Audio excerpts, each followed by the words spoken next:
Hello and welcome. It's ASO TV News at this hour. I am Joy Annie. The headlines.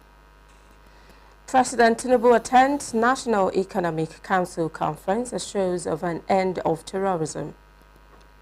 House of Representatives to strengthen anti-corruption institutions. EFCC arraigned 2 suspects over 600 million naira job scam. NFD commences implementation of ASU agreement on salary increase. And now the news in detail. President Bola Ahmed Tinubu has assured Nigerians that his administration will overcome terrorism and banditry, describing them as foreign to Nigerian culture. He made the promise at the National Executive Council conference, commending governors like those of Borno, Katsina and Kaduna for their security efforts. President Tinubu highlighted his government's economic transformation efforts, including strengthening microeconomic stability, infrastructure development, and social investment programs targeting vulnerable groups. He emphasized the renewed Hope National Development Plan 2026 to 2030, focusing on inclusive growth, economic diversification, and climate resilience. He further added that the renewed Hope National Development Plan marks the next phase of the national journey, saying it is evidence-based, realistic, and anchored on inclusive, balanced, and environmentally sustained growth. The plan's success depends on effective implementation at state and local levels, aligning national priorities with local realities. The president expressed confidence in Nigeria's victory over insecurity, citing determination and resilience. The House of Representatives has reaffirmed the willingness to strengthen institutions charged with combating financial crimes towards achieving more impactful results that will enhance Nigeria's standing on the global stage. Chairman, House Committee on Financial Crimes, Mr. Jinja Onwusibe, made the affirmation during the 2026 budget defense session with the Economic and Financial Crimes Commission, EFCC, and the Nigeria Financial Intelligence Unit, the NFIU. He emphasized the critical role played by the EFCC and the NFIU in combating financial crimes, describing such crimes as a major drain on the economy. The lawmaker disclosed that the House is currently considering 4 key bills aimed at promoting transparency, protecting public resources, restoring confidence in the financial system, and aligning Nigeria with global best practices. He also said the committee would scrutinize the budget to ensure alignment with legislative priorities and optimal use of resources. Now, the Minister of Health, Professor Muhammad Ali Pate, has revealed that the ministry only received 36 million naira out of 218 billion naira appropriated for the year 2025, making it impossible for the ministry to utilize its 2025 capital budget. The minister, while making a presentation during his appearance at the 2026 budget defense session with the House of Committee on Healthcare Services, said while the ministry's entire personnel budget was released and fully expanded, the same could not be said of the capital component due largely to the bottom-up cash planning system operated by the Office of the Accountant General of the Federation. He told lawmakers the ministry will unable to access certain counterpart funds due to delay in the release of Nigeria's counterpart contributions, adding that implementation of the 2025 capital budget was consequently stalled by unforeseen circumstances.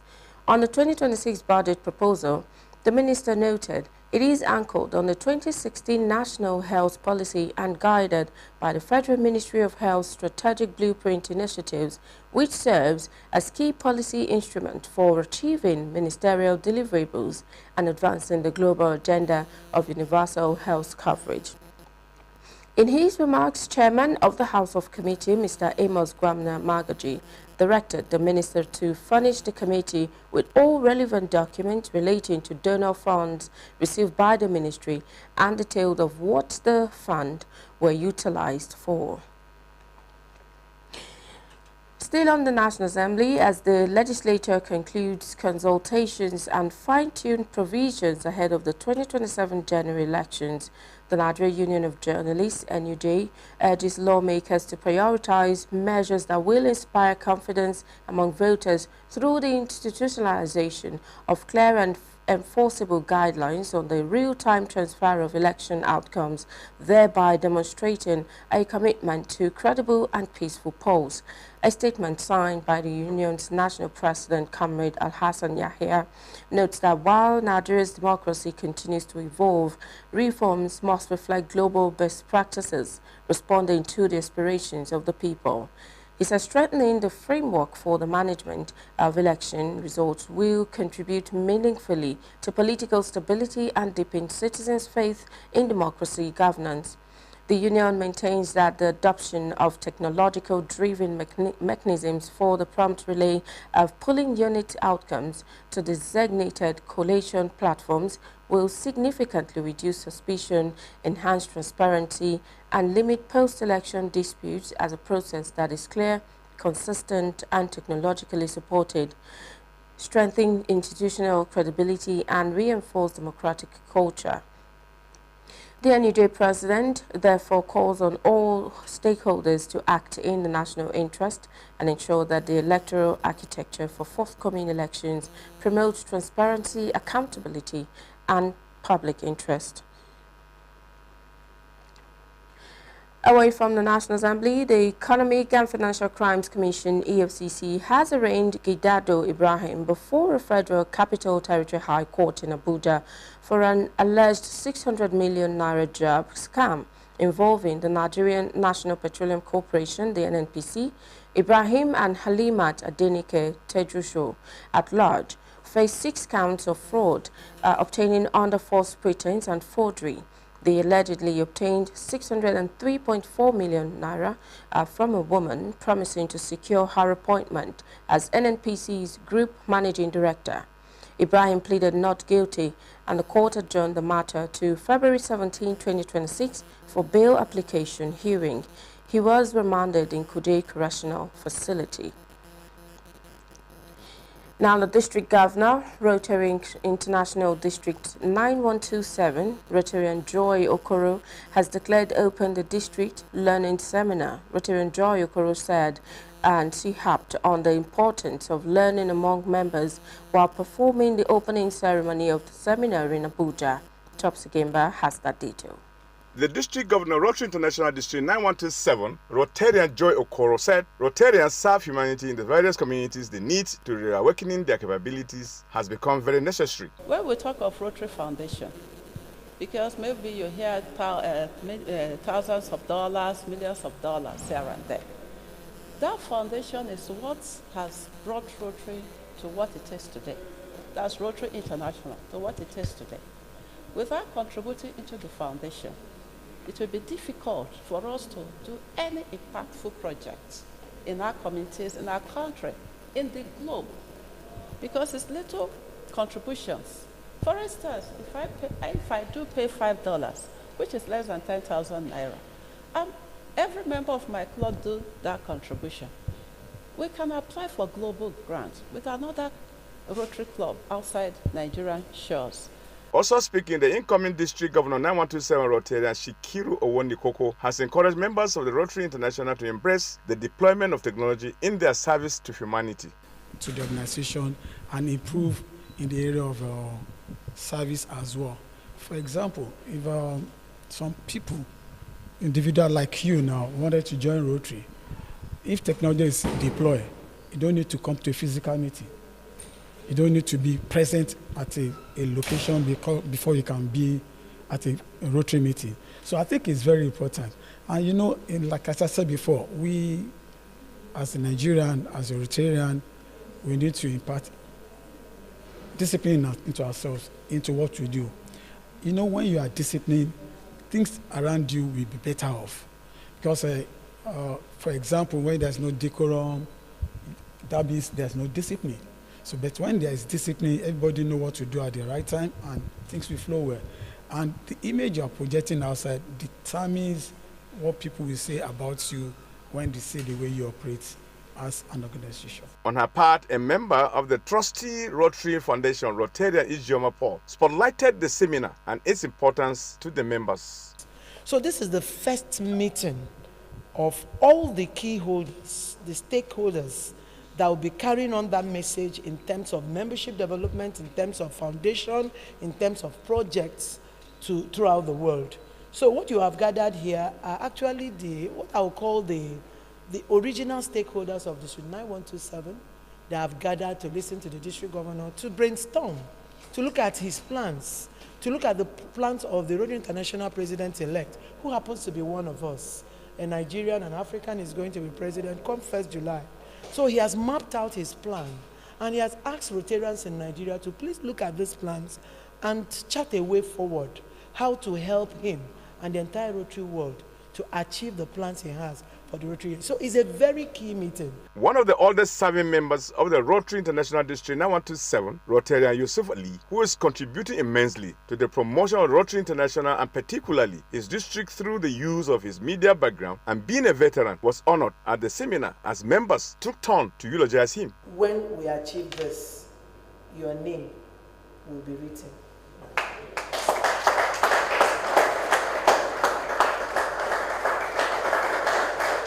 The District Learning Seminar is one of the earliest programs organized by District 9127 this new year, 2026, with the expectation that more of such similar programs will be followed, all aimed at serving humanity. Topsy Gimba, reporting for ASO Television News.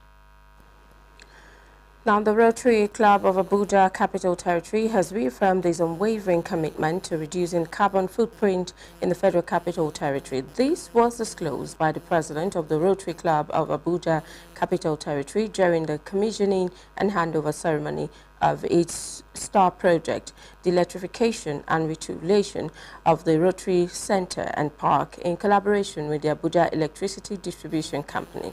Our reporter, Kabiru Jibril, reports. Described by Rotarians as one of the best stories ever told by Rotary, this is the commissioning and handover ceremony of the Rotary Club of Abuja Capital Territory's Legacy Star projects, the electrification and reticulation of the Rotary Center and Park in Abuja. After the introductory remarks and goodwill messages, the Rotarians took a tour to officially commission the project. I do this in the name of God the Father, God the Son, and God the Holy Spirit. This is something I have been expecting over the years, that we have this building and we have no electricity.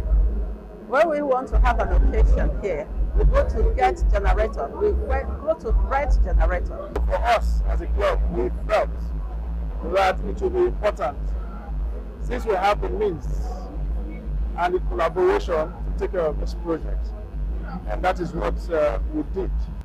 And beyond the roundabouts. The impact of the electrification project on the host community of the Rotary Center was also highlighted. As you can see, for this full stretch, apart from the school here, there is no other transformer around here that people can get supply. So with this, we are sure that this place starts expanding, more people can come in because there's electricity, there's road, so it's improving society. We're excited because with what the partnership between the Rotary Club of Abuja Capital Territory and the AEDC, it has been actualized.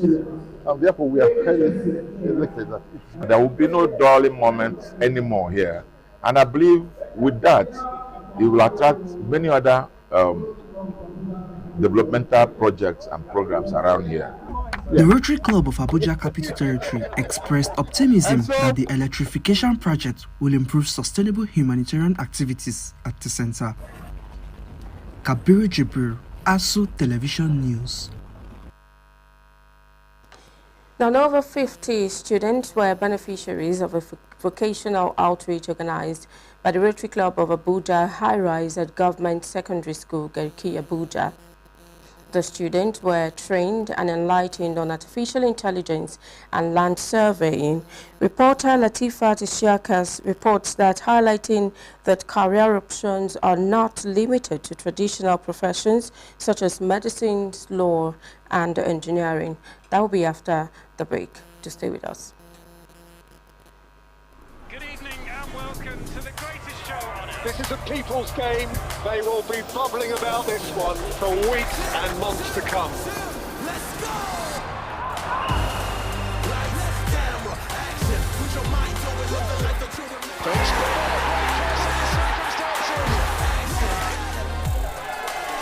Stay connected. Stay with us, starting from Yanga and Jolly.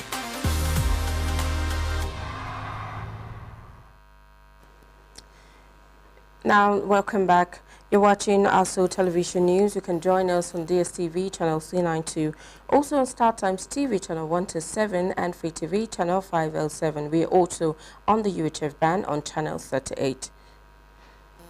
To the rest of the news, the Commander, Nigerian Forest Service, Bawa Kiauta, has called on the government to provide personnel with equipment to tackle insecurity in the country.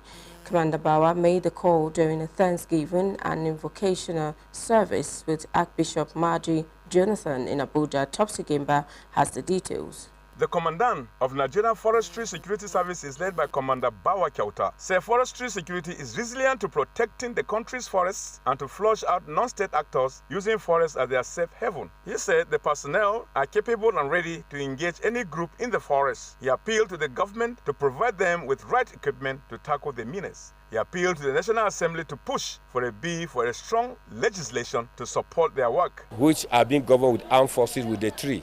We have the Army, we have the Navy, and also they have the Air Force. Now, every person has his duty to be shared. So we are saying that Nigerian Forest, we don't have any clash with everything because our work is well spelled out. So we are appealing to the federal government that if mandate is being understood and be given unto us, our men will add more to do more with whatever the federal government have been given in the lines of security. The General Overseer, Worldwide, Springs Resource Center, and Chief Host, Archbishop Magaji Jonathan, thanked the personnel to lay down their lives for us to live. He thanked the Tinubu-led administration for the establishment of the forest guards. He said soon peace will be restored in our communities. He eulogized the commander of his good work. The nation is being surrounded by so many security challenges. And like we have always said, for so many years, this nation had been subjected to a lot of security ridicule. And like we heard, everybody has been looking forward to see many more security outfits coming in that could assist the locals to be secured, knowing well that the federal security sometimes are always incapacitated because of some factors. So when they called us that they were coming to give God thanks in anticipation of the final accent of the president, we felt privileged. We felt honored. Many spoke on the occasion. So it can never be enough. And these ones are special trained. So that's why, and if you watch their act, they say they are to collaborate with the Nigerian police and other security agencies on ground. And that's why we are giving them all the support that we need, we should give them. Because it is a welcome idea. And if you watch, it's a presidential initiative. It is a presidential initiative. The federal government is involved, the state government are involved, stakeholders are involved, Office of the NSA are coordinating, the Ministry of Environment, so you can see that it's all affairs business. And that's why there is nothing other than giving them the support. Topsy Gimba reporting for ASO Television News. The federal government has commenced the implementation of key welfare component of its renegotiated agreement with the Academic Staff Union of Universities, ASU, including salary-related allowances, as part of effort to strengthen industrial harmony in the university system. The Minister of Education, Dr. Maruf Tunji Alausa, announced that the government has approved and begun the implementation of a 40% increase in the Consolidation Academic Allowance, the CAA, for ASU members, with effect from January 1st, 2026, in line with agreement reached with the union. To ensure uniform application, the minister said all federal universities have been formally notified to fully cascade the approved increment across their institutions and integrate it into their payroll structures so that all eligible academic staff benefits accordingly. Dr. Lausa also directed Vice Chancellor to strictly comply with the implementation framework for the Consolidated Tools Allowance, the CATA, noting that the payment has been captured